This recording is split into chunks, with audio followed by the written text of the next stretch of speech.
Bom, amém. Irmãos, Zacarias capítulo 5, dando prosseguimento ao nosso escola bíblica, né? Eu vou abordar em blocos e depois vou individualmente. Primeiro, lembrando que Zacarias, né, mais uma vez, retomando aquilo que já tenho dito em todas as nossas aulas, né? Zacarias, ele é contemporâneo ali de Esdras e Neemias. Um pouquinho antes de Esdras e Neemias veio o profeta Zacarias anunciando as coisas de Deus, capítulo 5, anunciando as coisas de Deus. E aqui, vamos ler aqui no capítulo 5, do 1 ao 4 primeiro. E voltei-me e levantei os meus olhos e olhei, e eis um rolo voante. Então, Zacarias está tendo uma série de visões, e aqui ele vê um rolo voador, um rolo voante. Show. Mexi aqui nos meus papéis, para facilitar a minha vida aqui. E disse-me o anjo, né? Que vês? E eu disse, vejo um rolo voante que tem 20 côvados de comprimento e 10 côvados de largo. Então disse-me, esta é a maldição que sairá pela face de toda a terra, porque qualquer que furtar será desarraigado, conforme está estabelecido, de um lado do rolo, como também que qualquer que jurar falsamente será desarraigado, conforme está estabelecido do outro lado do rolo. Eu a farei sair, disse o Senhor dos Exércitos, e ela entrará na casa do ladrão e na casa do que jurar falsamente pelo meu nome, e permanecerá na sua casa e a consumirá juntamente com a sua madeira e com as suas pedras. Então, temos uma visão delicada, né? O que seria um rolo voador, rolo voante? Seria um rolo voador. E o que seria isso? Quem imagina o que seria isso? Eu imagino que seja tipo aquele rolo compressor de obra voando. Não. Quando a Bíblia fala em rolo, e pela própria descrição, né, está dizendo que esse rolo tem dois lados. Então, pela descrição, e tem dois lados e tem dois julgamentos, né? Esse rolo, está dizendo aqui, é a maldição que sairá pela face de toda a terra. Então, é uma maldição, é uma condenação. Ou seja, onde está predito as condenações e as maldições? No rolo. No rolo. Que é, então, uma manifestação do quê? Das leis. Das leis, da palavra de Deus. Das leis. Então, quando está anunciado um rolo que chega voando, voante, né, que o termo diz, e esse rolo está predito aqui, que é uma maldição que sairá pela terra, e essa maldição tem dois lados, né? Quem roubar, quem furtar, e quem der falso testemunho, quem jurar falsamente. Os dois lados dessa maldição. E aí, diz o texto, né? Eu a farei a quem? Quem ele a fará? A maldição, né? A farei sair, disse o Senhor dos Exércitos. Então, esse rolo é uma maldição predita por Deus. Ou seja, esse rolo é uma representação da palavra de Deus. Eu trouxe aqui um detalhe curioso para os irmãos se situarem, para você ver como é histórico, profético e messiânico esse livro. O texto lá em Zacarias 1:1 vai dizer, no 8º mês do 2º ano de Dário, veio a palavra do Senhor ao profeta Zacarias. E lá no capítulo 5, verso 1, né, diz, né? E outra vez levantei os meus olhos e olhei e vi um rolo voante. Então, Zacarias, ele é um profeta que profetiza para o povo de Deus desde o ano, quer dizer, do 8º mês do 2º ano do rei Dário, tá? Então, com isso em mente, quando que existiu o rei Dário? No ano 520 a.C., tá? Olha como é que são as coisas, hein? Tinha o rei Dário no ano 520 a.C. Quando chega, aí ele está anunciando isso, quando chega lá em Neemias, se você olhar lá em Neemias capítulo 2, vai dizer o seguinte, verso 1, não precisa ir lá, eu vou ler. Sucedeu, pois, no mês de Nissan, no 20º do rei Artaxerxes. Então, o que aconteceu?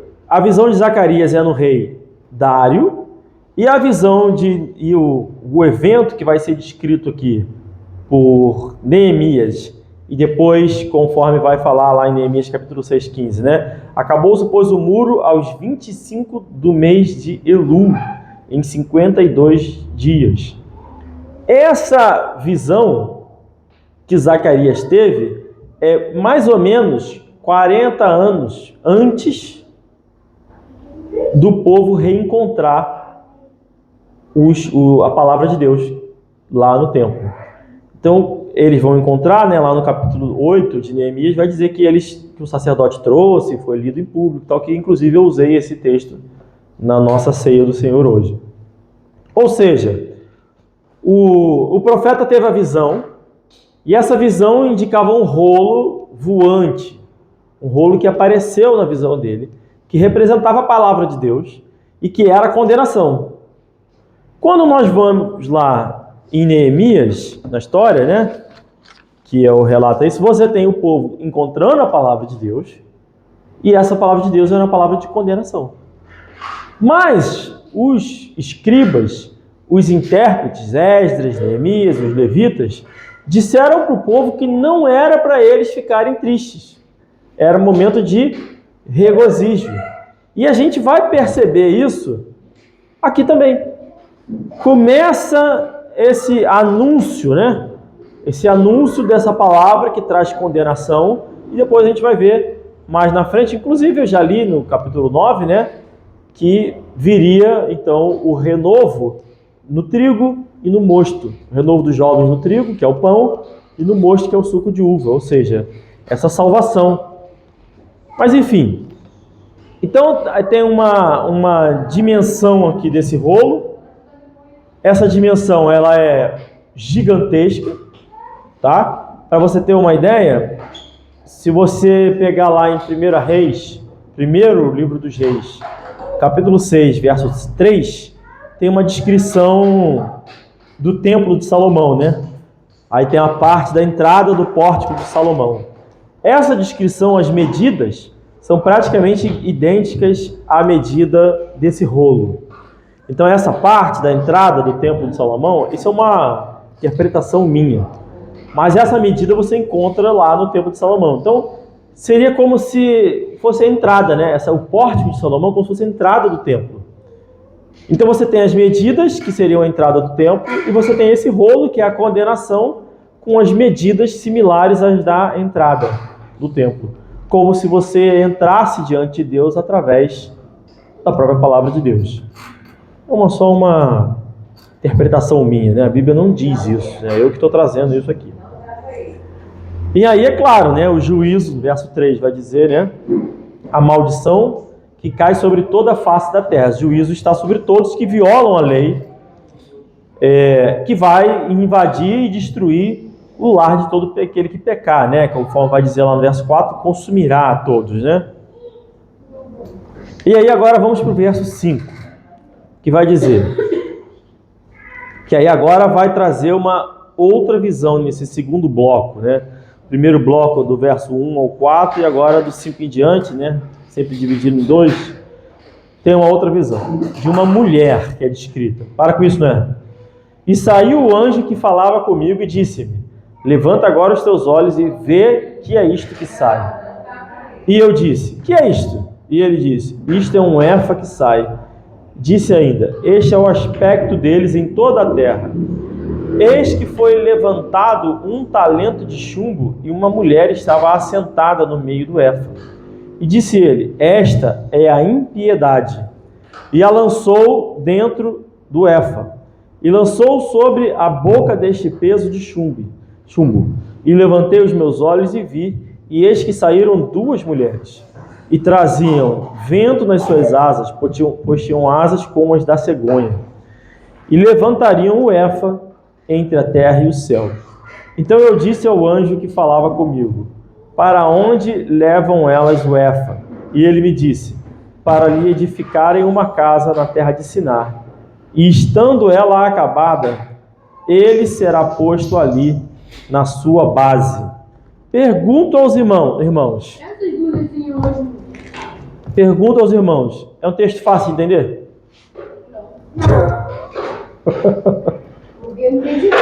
É um texto complexo. É um texto muito complexo. E é bom para mim, né, trazer a gente discutir esses profetas, que eu tenho que estudar para valer durante a semana, porque não é moleza não. Então vamos lá. Essa mulher, ela é uma representação, né, dessa iniquidade que sai sobre a terra. Efa, só para quem não sabe, é uma medida de grãos, tá? Uma quantidade de grãos. Todo mundo sabia? Tá, Aí tem algumas medidas e tal, eu não sei exatamente o quanto é, mas é uma porção de grãos de farinha de trigo, né? E aqui essa mulher que aparece, né? Ela vai pegando esse efa, saindo, que tem esse aspecto, né? Ele disse, isto é um efa que sai, disse ainda, este é o aspecto deles em toda a terra. Eis que foi levado um talento de chumbo e uma mulher estava assentada no meio do efa. Então tinha essa mulher, que a terra de Sinar, que ele é dito lá no verso 11, quem sabe onde é a terra de Sinar? Ninguém. Calel sabe?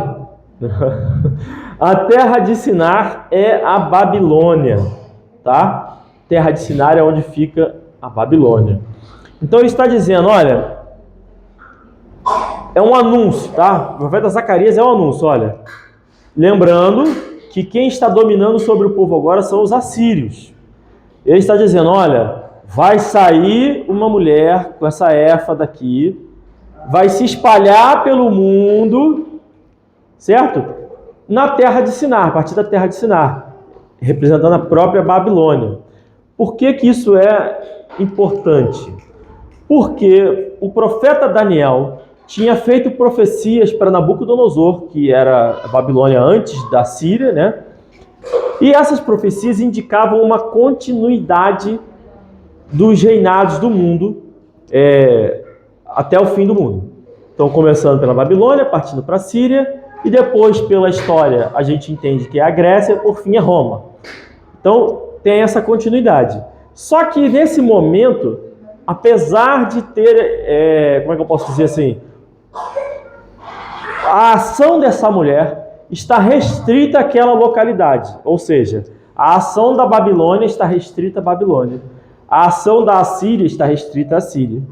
Mas a gente está falando que essa mulher, que é a representação da prostituta espiritual, vai se espalhar por toda a terra, a partir de Sinar, da terra de Sinar. Ou seja, esse momento, próximo governo, próximo reinado, iria ser expansivo.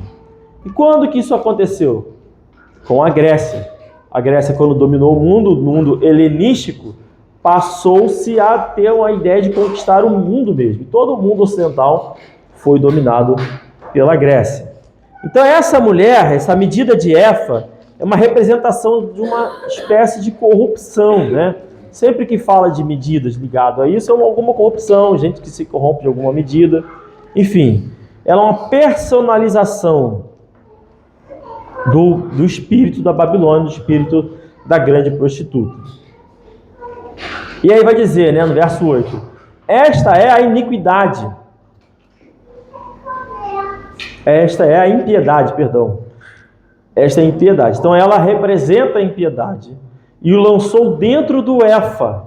Então existia uma porção de farinha, tá? Mas a impiedade, que é essa mulher, ela está dentro do efa. Lançou a boca sobre este peso de chumbo. Aí, essa interpretação que eu vou dar aqui é apenas uma, como eu entendo. Porque exatamente, eu vou ser sincero com os irmãos, eu não consegui achar paralelos o suficiente para eu me sentir seguro quanto a isso. Mas eu achei que trata-se de uma certa restrição, porque ela está contida e com peso dentro dessa porção de farinha, como se Deus tivesse restringido ela ali, né, de alguma medida. Mas isso é uma interpretação minha. Se os irmãos depois, em algum momento, tiverem outras interpretações, eu estou 100% aberto para aprender mais. Estou trazendo aquilo que eu entendo. O que eu imagino é que trata-se da grande prostituta que vai se espalhar pelo mundo. Agora, por que ela está dentro da farinha ali, do Éfa? Eu imagino que seja Deus restringindo ela. Muito bem, e aí no verso 9 tem essas duas figuras femininas como asas, né? De alguma maneira, elas estão transportando as coisas para fora daquele momento ali, levando esse Éfa para toda a terra. Também é mais uma parte que eu vou ter que imaginar aqui. Houve algum momento que nós debatemos aqui abertamente sobre como Satanás reproduz as coisas de Deus em alguma medida, né? Eu imagino que essas duas mulheres são duas, como é que eu posso dizer? Uma espécie de duas falsas testemunhas do sistema do anticristo. O nosso Deus tem as suas duas testemunhas em várias medidas, né? Tem a lei e os profetas. Tem o Antigo Testamento, o Novo Testamento. E tem sempre de dois em dois, João Batista, Jesus. E no final das coisas, no final dos tempos, terão duas testemunhas lá. Então eu suponho que trata-se de uma, como é que eu posso dizer assim, uma falsificação daquilo que é predito por Deus.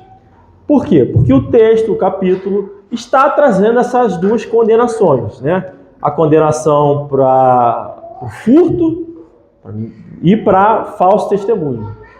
E eles vão se espalhar pelo mundo, como se a palavra de Deus estivesse de alguma forma sendo usurpada, se a palavra de Deus estivesse de alguma forma sendo manipulada, e essa manipulação, usurpação, corrupção estivesse se espalhando pelo mundo. É assim que eu entendo. Quer acrescentar alguma coisa? Estou vendo você folheando Bíblia para lá e para cá aí. Ezequiel 23 fala de duas mulheres também. Que acontece. As duas filhas, né? As duas filhas que acontece exatamente isso. Né? Uma no Egito e a outra em Jerusalém. Essa prostituta no Egito. Que aconteceu nome Samaria é ao lá e Jerusalém é ao outro lado. Samaria e Jerusalém. Samaria e Jerusalém. Se prostitui no Egito. Ezequiel 23, né? Lá em Apocalipse também, quando você tem o Jesus Cristo voltando, ele faz um plano. Na Bíblia também Jesus fala aqui sobre o cavalo branco e que o testigo é a palavra de Deus. Né? Parece um pouco voante nesse caso. Tira essa Babilônia, depois que a Babilônia sendo condenada. O cavalo branco que aparece voando, né? Traz as palavras nele, né? Exatamente. Eu olhei ele, o cavalo branco que estava sentado sobre ele, tinha um arco que dava uma coroa, sai glorioso para vencer. E a dela graça sobre o seu, e o segundo nós da gente ver. Não era isso. Enfim, mas é possível, porque logo depois vem a condenação da Babilônia, né? É possível que tenha a ver com isso. O que me parece Bom, vamos continuar. Quer falar mais alguma coisa? Tá. O que me parece é que essas duas figuras femininas são uma representação de juízo. Aí eu não sei dizer se Deus está impondo juízo na humanidade como um todo, né? Ou se é uma transportação, uma exportação, vamos dizer assim, da maldade da primeira mulher. Porque de alguma maneira elas estão levando aquele Éfa que aquela primeira mulher estava presa, espalhando sobre a terra. Então, tanto pode ser Deus levando a condenação dessa mulher a todo mundo, quanto pode ser o fato dessa mulher que está restrita, agora que vai se estabelecer lá na Babilônia, na terra de Seir, agora vai se espalhar pelo mundo, vai pegar essa porção e se espalhar pelo mundo. A minha tendência particular, é acreditar que são agentes do mal, né? Transportadores da malevolência da grande prostituta, uma forma de simbolizar e de enganar as pessoas, que está falando de falso testemunho e de furto, né, de corrupção. Uma forma de enganar as pessoas, vão corromper a palavra de Deus pelo mundo. E faz sentido porque a grande corrupção, a primeira grande corrupção da Bíblia vai acontecer justamente na Grécia, quando Alexandre o Grande vai transcrever o Antigo Testamento para o grego, naquilo que ficou conhecido como Septuaginta. Então é a grande corrupção da palavra de Deus. O primeiro momento, o registro histórico de corrupção da palavra de Deus se dá na Grécia, que é a continuação da grande prostituta do Apocalipse, né? Da Babilônia, né? A grande prostituta, isso, enfim, o espírito de Jezabel. E no verso 10, ele pergunta, para onde elas levam o Éfa? O Éfa representando a impiedade que está contida no Éfa, com chumbo, o peso da impiedade. E o anjo vai dizer, para lhe edificarem uma casa na terra de Sinar. Então essas mulheres, por isso que eu acho que são agentes do mal mesmo, estão levando esse Éfa para edificar uma casa para si, na Babilônia. Hoje, nós vemos isso, eu interpreto isso com uma certa clareza. Por quê? Porque o sistema do anticristo tem um valor, dá valor muito grande a construções, a casa, a templos e tudo mais. Coisa que o povo de Deus já não fazia tanto assim, já no tempo de Cristo, né? Era o templo e acabou. E o véu se rasgou, o templo foi destruído e acabou. O templo somos nós. Não, tinha o templo, né? Que você vê, Davi queria um templo grandioso e tal, mas está restrito a isso. Queriam poder ir lá e saber que Deus estaria ali, né? Para guardar a Arca da Aliança, tudo isso. Você ainda tem a Salomão constrói a casa dele, e pessoal na é verdade. Então, o Zé Renato está falando que Salomão de fato construiu sua casa maior do que o templo, né? Não tinha esse apego em termos das coisas de Deus. Mas o sistema babilônico sempre teve. Sempre teve. Porque até quando Salomão se corrompe, como é que ele se corrompe? Levantando altares e ídolos e tal. Sempre teve esse apego. E aqui, portanto, nessa terra de Sinar, esse pecado babilônico, né, na fatura queda global. Então, esse é o capítulo 5. Esse capítulo 5, ele fica um pouco em aberto. Senta-se. Por quê? Porque acabou. No capítulo 6, a gente vai ver que já vai mudar um pouco a profecia. Mas tem a ver com o cenário apocalíptico, que vai sair aí 4 carros, algumas coisas que você consegue fazer alusão ao que tem lá em Apocalipse, né? Tem as 4 cavaleiros do Apocalipse e tal. Então eu imagino sim que está tratando imagino não, assim, eu sei que a mulher representa a impiedade, portanto é a grande prostituta. Agora, o fato dela estar na farinha, eu interpreto, a minha interpretação de que é Deus restringindo, o fato de ser conduzido isso para a Babilônia física, né, para o local, terra de Seir, é uma expansão daquilo que está assim, agora vai ser global a ação de Satanás. É assim que eu interpreto. Eu acho legal que tem